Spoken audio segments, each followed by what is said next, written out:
এই রেসিপিটি যদি আগে কখনো খেয়ে না থাকেন, একবার একটু খেয়ে দেখতে পারেন। খেতে যেমন দুর্দান্ত হয়, দেখতেও তো তেমন অসাধারণ হয়েছে। ভিডিওটি শেষ পর্যন্ত দেখতে থাকুন, আশা করি ভালো লাগবে। আজকে আমি শেয়ার করতে যাচ্ছি আপনাদের সাথে ইলিশ পোলাও। বড় ইলিশ পাওয়া যায়নি, তো ছোট ইলিশ দিয়ে আজকে কাজ চালাবো। এখানে আমি মশলাগুলো পাটায় বেটে নেব। এখানে নিয়েছি পোস্তদানা, তারপরে নিয়েছি কাঁচামরিচ, একটু বেশি করে নিয়েছি, ঝালটা একটু বেশি পছন্দ করি, আর নিয়েছি পেঁয়াজ। এখানে একটু খেয়াল করলে দেখতে পারবেন পেঁয়াজগুলো কিন্তু একদম মিহি করে বাটা হয়নি। এরপর মশলাগুলোর সাথে মাছগুলো এবার সুন্দর করে ম্যারিনেট করে 10 মিনিটের মতো রেখে দেব। আর এখানে দিয়ে দিব এখন টক দই, আর দিয়ে দিব সামান্য একটু লবণ। বাসায় যদি টক দই না থাকে, গুঁড়া দুধের সাথে একটু লেবু মিশিয়ে টক দই বাসায় বানিয়ে নিতে পারেন। এটাকে সুন্দর করে মেখে এবার আমি ম্যারিনেট করে রেখে দিব।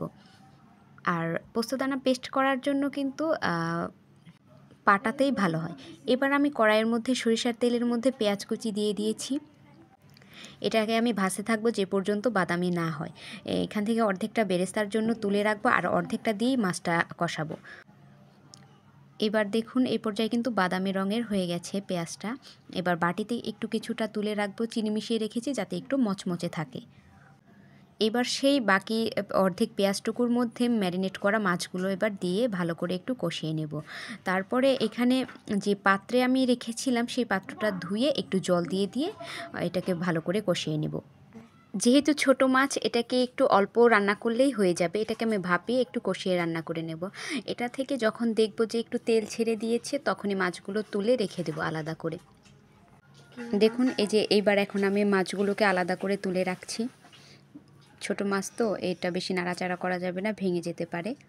তো এবার সেই বাকি মশলাটুকুর মধ্যে আগে থেকে পোলাওয়ের চাল ধুয়ে রেখেছিলাম, এবার সেই চালটা দিয়ে এবার মশলাগুলোর মধ্যে একটু ভাজা ভাজা করে ভালো করে কষিয়ে নেব।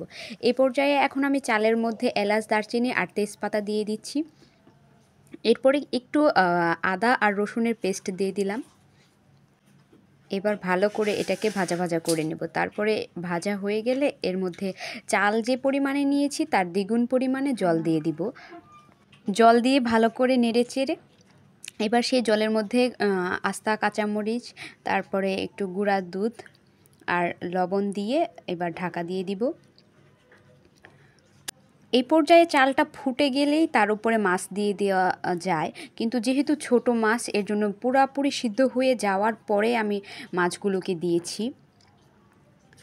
এই যে এখন এখানে আমি মাছগুলো সুন্দর করে দিয়ে একদম ঢাকা দিয়ে রেখে দেব।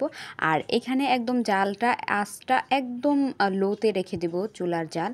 আর তার উপরে দিয়ে দিচ্ছি কিছু সেই আগে থেকে ভেজে রাখা পেঁয়াজের বেরেস্তা, আর ওপর থেকে একটু ঘি দিয়ে দিব। ঘিটা কারো পছন্দ না হলে অ্যাভয়েড করতে পারেন, অসুবিধা নেই। তারপরে 10 মিনিটের মতো ঢাকা দিয়ে রেখে দেবো, তারপরেই হয়ে যাবে, ব্যাস। এই তো দেখেন কত সুন্দর, দুর্দান্ত হয়েছে। তো ভিডিওটি কেমন লাগলো? ভালো লাগলে লাইক, কমেন্ট, শেয়ার করে পাশে থাকবেন।